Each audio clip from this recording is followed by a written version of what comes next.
Salut, c'est Svette. Aujourd'hui, je suis en compagnie de Cornéline, qui est costumière pro et cosplayeuse. Et bonjour tout le monde, merci de nous avoir rejoints sur cette vidéo. Merci à toi Svette pour être venue jusqu'à nous et pour ta curiosité. Qu'est-ce que je peux dire de plus? D'où vient le pseudo, ça? Voilà. Le pseudo, alors le pseudo, je voulais quelque chose qui soit proche de Caroline, qui est mon prénom, et qui soit à la fois dur et doux. Donc Cornéline, je trouvais que c'était un petit mix sympa, voilà. Et depuis combien de temps tu fais du cosplay? Ça va faire 10 ans. C'est de là qu'a découlé le métier de costumière? Alors oui et non, c'est-à-dire que je baignais déjà un petit peu dans tout ce qui était pop culture, jeux vidéo, dès que j'ai eu 9-10 ans. Voilà, j'ai commencé par Zelda, le Seigneur des Anneaux, tout ça, c'était la période. J'ai tout de suite été attirée par les costumes. Et je me suis mise en tête de me dire, en fait, j'ai plein d'idées de costumes, mais il faut que j'apprenne à les réaliser, en fait. Mais pour ça, il faut que j'en fasse mon métier, parce que juste apprendre à faire des costumes comme ça, un petit peu chez soi, tout seul, c'est un peu compliqué. Et j'ai vraiment eu cette fibre, en fait, de me dire, mais c'est ça que je veux faire. Donc, je me suis mise à faire des études de costumes. J'ai fait un DMA, diplôme des métiers d'art, option costume et réalisateur. Dans le même temps, j'ai découvert les conventions, et puis dans ma promo, il y avait des filles qui faisaient du cosplay. Et du coup, je leur disais, c'est quoi? Comment vous faites? Le Warbla, c'est quoi? Donc, j'ai découvert en parallèle, en fait. Et puis finalement, après avoir eu mon diplôme, mon premier défi, ça a été de réaliser à moi toute seule un costume des pieds à la tête. Et c'était un cosplay. Quand The Witcher 3 est sorti, c'était Priscilla. Ouais, moi je t'ai connue par Priscilla. C'était mon premier vrai costume fait main après mes études. Et en parallèle avec la chanson. Oui. Voilà. Pourquoi pas avoir été dans la chanson, peut-être c'est pareil, en fait, la chanson, j'aimais déjà ça étant petite, mais bon, il n'y avait pas internet à l'époque, pas comme maintenant, et du coup, quand tu disais à tes parents que tu voulais être chanteuse, non, mais oui, mais nous, on connaît personne. Ouais. Donc ça marchait pas comme, tu vas sur YouTube et puis peut-être que tu vas percer, tu vois. Donc dès très tôt, on m'a dit non, c'est pas possible. Donc je me suis dit, ok, je vais m'orienter vers quelque chose de plutôt technique, un peu plus métier de l'ombre, où j'aurais peut-être plus de chance. Et donc du coup, j'ai plutôt préféré la voix de la couture et j'ai continué à chanter en parallèle pour le plaisir. Et tu chantes toujours aujourd'hui? Oui, tout à fait. C'est une cover de Cornéline, Toss a Coin to Your Witcher, en français. J'adore cette cover, tout simplement, je trouve ça magnifique. Je vous invite à aller checker sa chaîne YouTube d'ailleurs, puisqu'il y a plein d'autres covers. Son travail en chant mérite encore plus de visibilité, le fait qu'elle soit en costume, qu'elle incarne les personnages à la perfection, avec cette mise en valeur faite par Tenaku. Vraiment, c'est incroyable. Je vous laisse avec les extraits. Seul il repoussa vers les hauts plateaux les cohortes d'elfes semant le chaos.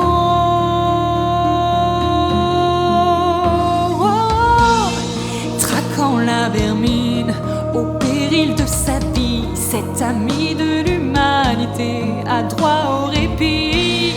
Ce héros discret, célébré par mes vers, du mal nous protège, ça vaut bien une bière. Jette un sou au sorceleur, aux fertiles vallées. Ami de l'humanité.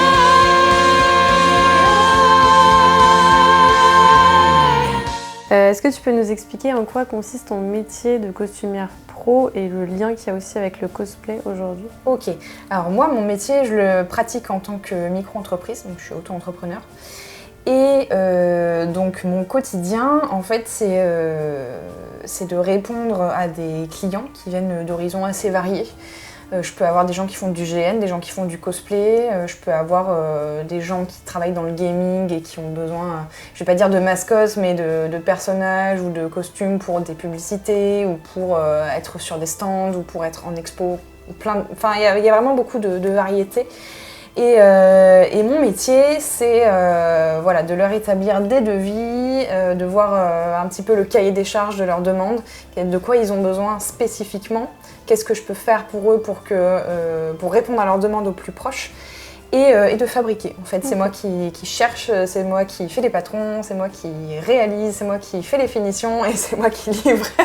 Donc c'est assez complet quand on est à son compte. Mais il y a des demandes assez variées, donc ça peut être... moi j'essaie de privilégier quand même des choses que j'aime bien faire, donc plutôt du médiéval fantastique et du cosplay. Où est-ce que tu trouves généralement l'inspiration pour tes costumes à toi ? Est-ce que tu es attirée par des personnages spécifiques ou des fandoms en particulier ? Donc ça va être tout ce qui est Zelda, Seigneur des Anneaux, The Witcher, Game of Thrones. Voilà, j'aime beaucoup ce qui est jeux vidéo et séries de manière générale. Je suis plutôt attirée par ça. Après, c'est vrai que j'aime beaucoup les costumes qui sont très détaillés. Par exemple, je suis toujours en admiration devant les broderies qu'il y a sur les costumes de Game of Thrones, par exemple. Oui, c'est quelque chose que je ne sais pas faire, mais qui me fascine parce que c'est vraiment... Ça raconte une histoire dans un élément qui fait partie de l'histoire. Tu vois, c'est vraiment c'est cette mise en abîme qui fait qu'il y a toujours quelque chose à regarder et qui rend un univers très crédible. Donc c'est pour ça que je pense que je suis principalement attirée par ça, par aussi le fait que c'est... tout ce qui est médiéval, c'est quelque chose qui est assez déconnecté, voilà, on est plus proche de la nature. Tu as fait pas mal de choses en tant que cosplayeuse, costumière. Tu as été jury, tu as gagné des concours, tu as travaillé avec des studios ou des marques. Qu'est-ce que tu préfères dans tout ça ? Je dirais pas que j'ai une préférence d'une activité en particulier, je dirais que j'ai une préférence de comment ça se passe. Oui. C'est-à-dire qu'il y a des studios avec qui j'ai travaillé, avec qui ça s'est très très bien passé, vraiment sur toute la ligne. Bon, les timings sont toujours assez short, mais on s'en sort, voilà, on s'arrange avec la vie.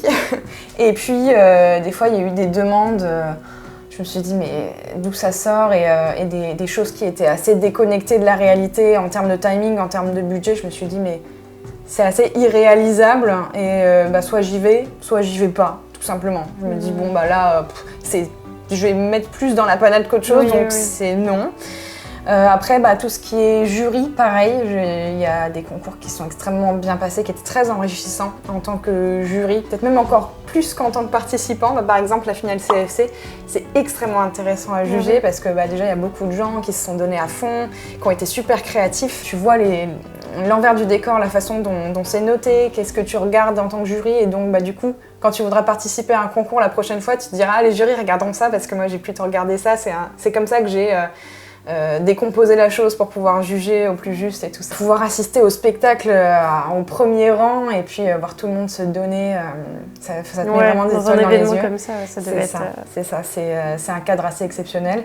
Comme j'ai jugé des concours qui n'étaient pas bien organisés, qui se sont pas bien passés, ou voilà, le public était pas réceptif parce que ce qui se passait sur scène n'était pas passionnant et parce que les conditions n'étaient pas réunies. En fait, c'est pas forcément la faute de quelqu'un en particulier, mais du coup, toi, t'es là et tu dois quand même noter et classer les gens, alors que tu te dis, il y en a la moitié qui sont hors thème, bref,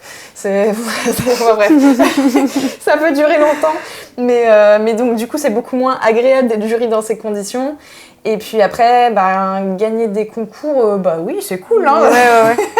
On va pas se mentir, participer, c'est quand même sympa. Moi, j'aime bien parce que ça me challenge, mais je sais aussi poser mes limites et je me dis que j'ai donné mon meilleur. Mais si je gagne pas, en fait, c'est plus dans mes mains. C'est-à-dire que les autres aussi, en face, ils auront donné leur meilleur. Et du coup, c'est pas à moi de départager. Et du coup, faut arriver, je pense, à se départir de l'envie de tout avoir. Et finalement, d'être content de ce que tu as réussi à faire et de te sentir à l'aise et voilà, d'avoir passé un bon moment avec des personnes sympas. Ouais, la compétition c'est bien, mais je pense que... C'est ça, faut savoir aussi faire la part des choses. Tout le monde a travaillé dur, donc... C'est ça. Tout le monde mérite de gagner finalement. Quelle est la différence pour toi entre costumière et cosplayeuse ? Je sais que tu préfères qu'on dise que tu es costumière. C'est ça, c'est plutôt mon appellation de base de par le fait que j'ai un diplôme et je suis partie de là. Après, c'est vrai que c'est pas tout à fait la même chose, dans le sens où costumière, tu vas réaliser quelque chose pour quelqu'un, donc qui n'est pas toi. Alors que quand tu fais du cosplay, techniquement, tu vas plutôt réaliser pour toi, c'est toi qui vas porter et surtout c'est toi qui vas incarner. Donc il y a vraiment cette autre dimension qui est en plus, qui va être que c'est toi qui vas faire le personnage en fait. Et puis le fait aussi que quand je facture quelque chose à un client, je me concentre essentiellement sur la partie couture parce que c'est ce que je sais faire en tant qu'aptitude professionnelle. Et je vais pas m'amuser à lui faire une perruque ou une armure parce que ce n'est absolument pas mon domaine de base en fait et je risque de tout rater. Et tu le renvoies du coup peut-être vers Oui, quelqu'un qui c'est peut... ça. J'ai mon petit réseau de pros et je lui dis bah écoute, moi je peux te faire telle partie et telle partie. Par contre pour les épaules ou ton buste d'armure, va voir plutôt telle personne parce que c'est elle la plus qualifiée et qui te fera un super truc. Ok. Je pense la différence entre faire un costume pour soi-même et un costume pour un client. Déjà la première différence c'est que vous allez avoir des exigences peut-être de confort ou d'aménagement qui vont pas être les mêmes, même si en réalité le fait de porter ces costumes, tu peux à peu près prévoir les attentes de ton client. J'ai principalement des gens qui font du GN, donc des gens qui vont vouloir des choses solides et pratiques. On me demande souvent des poches, on me demande souvent des choses qui sont assez modulables pour pouvoir porter d'une façon ou d'une autre. Et ça demande beaucoup même de réflexion du coup. C'est un peu de l'ingénierie des fois, de se dire attends, du coup telle pièce on va la monter de telle façon, comme ça tu pourras accéder à telle partie ou alors tu pourras l'enlever pour porter plutôt ça. Il y a beaucoup de réflexion derrière, c'est pas juste juste rappeler ce que c'est le GN du coup, c'est des grandeurs nature et en fait ça des gens pendant des week-ends entiers qui reproduisent des scènes ou des univers, un peu comme du jeu de rôle, mais vraiment mais en vrai. C'est-à-dire qu'ils sont en costume et puis ils vont se battre ou ils vont lancer des sorts. Donc il faut que ce soit pratique en général. C'est ça, vaut mieux que ce soit confortable. Et puis après, selon les demandes, selon les personnages aussi, ça va varier. Après, en termes de clients, je dirais que j'ai environ 50% de cosplayers. Voilà, des gens qui me disent écoute, moi mon rêve c'est d'avoir ça mais j'ai pas le temps de coudre ou je sais pas faire et puis j'ai vu ce que t'as fait, ça me plaît, est-ce que tu pourrais faire ça. Là, par exemple en ce moment je travaille sur un Doctor Strange. Voilà. Trop bien. C'est extrêmement technique mais on y arrive. Est-ce que tu vois des attentes au fur et à mesure du temps en termes de qualité, de créativité au niveau des costumes? Parce qu'au début c'était plutôt light et en fait au fur et à mesure du temps on te rajoute un peu j'ai la sensation que les cosplayers, alors peut-être pas en termes de technicité mais en termes de qualité de finition et puis en termes de personnalisation aussi. C'est-à-dire qu'ils vont avoir envie que ce soit ta patte ou celle de quelqu'un d'autre mais que le costume soit unique et qu'il y ait vraiment ce choix de matériaux qui soit bien particulier, qu'on ne retrouve pas ailleurs. Qui va faire que c'est une interprétation et que ce sera leur costume. Donc tu travailles un peu en collaboration avec eux, ils vont choisir un peu les tissus ou c'est toi qui fais tout? Ça dépend, je leur demande en fait à la base, est-ce qu'ils ont des préférences? Que ce soit esthétique ou même éthique, c'est-à-dire qu'il y a des gens qui vont pas vouloir de matériaux animaux, genre de la soie ou du cuir. Donc là, moi je choisis en fonction. Ou alors ils me disent non, moi je te fais confiance, c'est toi qui sais. Et du coup là j'interprète en fait comme je sens et je laisse parler mon feeling. Qu'est-ce que tu penses de ton statut de costumière par rapport au concours cosplay? Ok, alors en réalité... Après on parle en France parce que j'avoue que je sais pas dans les autres pays comment ça se passe. C'est vrai que dans les autres pays en fait, tu vois par exemple en Amérique, eux ils sont plutôt en mode 100% cosplay mais peu importe qui c'est qui l'a fait, c'est le meilleur qui gagne. Même si c'est pas toi qui l'as fait, tu vois. C'est autre chose, mais effectivement en France, comme ça doit être... au moins 80% de faits main la plupart du temps. Du coup, alors, ce qu'il faut savoir, c'est que quand tu fais tes études de costumière, ou de costumier, de costumier et de costumière, tu te focalises principalement sur une compétence qui concerne la couture. C'est-à-dire que tu ne coiffes pas de perruque, tu ne te maquilles pas, tu ne fais pas d'armure. Tu n'utilises pas de Worbla ou de mousse EVA. Bon, la peinture, c'est vraiment si tu as un projet particulier. Mais en gros, tu abordes seulement une seule discipline sur toutes les disciplines que représente le cosplay. Ce qui fait que finalement, ça te donne un avantage, mais ça ne veut pas dire que si tu n'as pas travaillé tout le reste, tu seras forcément devant parce que tu es pro. Au contraire. Et puis, il y a aussi des pros qui ne travaillent pas forcément très bien, ça arrive, et puis qui n'ont pas beaucoup d'expérience ou qui n'ont pas suffisamment d'expérience pour se classer, et qui n'ont pas forcément plus de niveau que quelqu'un qui sera défini comme amateur, mais qui aura travaillé tous les jours et qui aura finalement une technique parfaite, semblable à celle d'un professionnel. Donc finalement, ça me donne un avantage oui et non, c'est-à-dire que tout ce qui va concerner la couture, c'est ok, mais j'ai pas attendu mes études pour essayer de travailler une wig ou faire une armure. J'ai appris, comme tous les autres cosplayers, en faisant des tests et en échouant et en recommençant. Et ensuite, la performance sur scène, effectivement, pareil, tu l'apprends pas. Techniquement, si t'es costumier pro, t'es pas comédien en fait. Oui. Et en fait, c'est ça qu'il faut se rendre compte, c'est que cosplayer, ça regroupe un nombre incalculable de disciplines qui, en fait, dans le monde du spectacle, sont extrêmement cloisonnées. C'est-à-dire que tu vas avoir les maquilleurs d'un côté, les perruquiers de l'autre, les gens du cuir, les gens de la patine, les gens du costume, les gens du décor. C'est pareil, un décor, j'ai pas appris à construire de décor dans mes études de costumière et pourtant ça compte quand tu fais une scène cosplay. Et l'acting, effectivement, on m'a pas appris à jouer. Moi, je suis pas censée être là, je suis censée faire de la couture à la base. Ouais. Donc finalement, c'est-à-dire qu'il y a beaucoup d'autres choses à travailler par soi-même.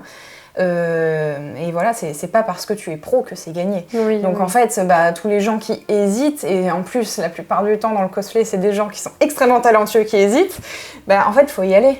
Faut y aller parce qu'en plus le cosplay étant noté la plupart du temps 50-50, c'est pas parce que la personne aura un costume parfait que sa prestation sera captivante, tu vois, et c'est pas parce que ton costume sera pas 100% parfait que tu vas pas tout déchirer sur scène. Donc finalement, vas-y et on verra après en fait, voilà. Merci beaucoup Cornéline. Merci Svette et puis à bientôt.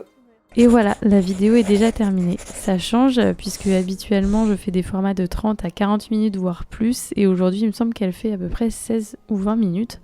Dans tous les cas, c'est pas vraiment le souci du minutage qui m'intéressait ici, mais plutôt de diviser cette vidéo interview en 2 parties bien distinctes puisque les sujets qu'on aborde méritent en fait leur propre vidéo.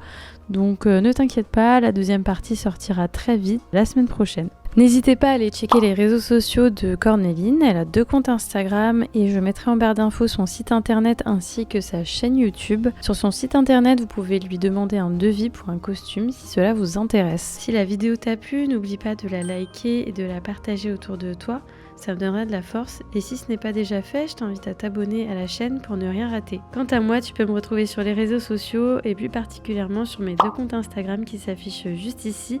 Donc mon compte cosplay Svette Cosplay et mon compte photo cosplay Svette Photo. On se retrouve très vite pour une prochaine vidéo. Bye!